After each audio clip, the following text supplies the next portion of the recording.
Pemirsa Dinas Kesehatan Kabupaten Karangasem kantos mangkin rajag ngelaksanayang imunisasi pin polio. Imunisasi pin polio sampun memargi kantos langkungan petang dasa tali siki talian diri.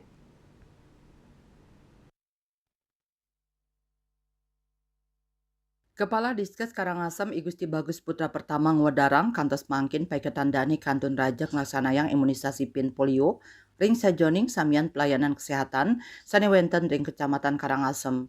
Periode pertama pin polio kelaksanayang kantos tanggal 5 Agustus war sekali tali 4 Paiketandani ngerincikang pemargin pin polio ring Puskesmas Rendang kantos langkungan tigang tali pitung ngatusan diri.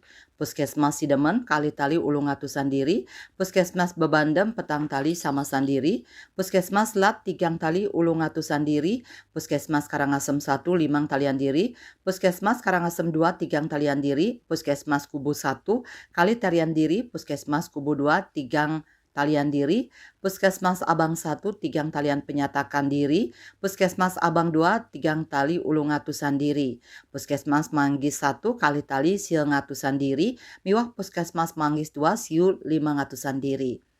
Dados nyane kata wilangan pin polio kantos petang dasa siki talian diri, utawi 113% antuk anceng nyane 6 dasa talian diri. Manut dane anak sane muatang polih imunisasi pin polio inucap ngawit 0 kantos pitung warse 11 bulan tigang dasarahina. Panglimbakan imunisasi pin polio dahat kabuatang ring sajoning ngicenin penyayub majeng anak alite ngawentuk kekebalan kelompok bayi miwah anak alit mangdani sida ketepasin saking pinyungkan polio sanisida ngawinang kelumpuhan. Bupati Karangasem I Gede Dana Mausang wenten sawetara lungatak pos pelayanan pin polio sani wedar ring pos yandu, puskesmas, sekolah dasar, TK, PAUD miwah pos-pos pelayanan tiosan sani sampun kasiakayang. Melarapan prakanti sani becik ngawit saking desa kantos kota keabtiang ring sajoning angga anak alit sida molyang pin polio antuk ngewetuang hidup sehat tur aman. Eka Parananda Bali Pos Kuningayang.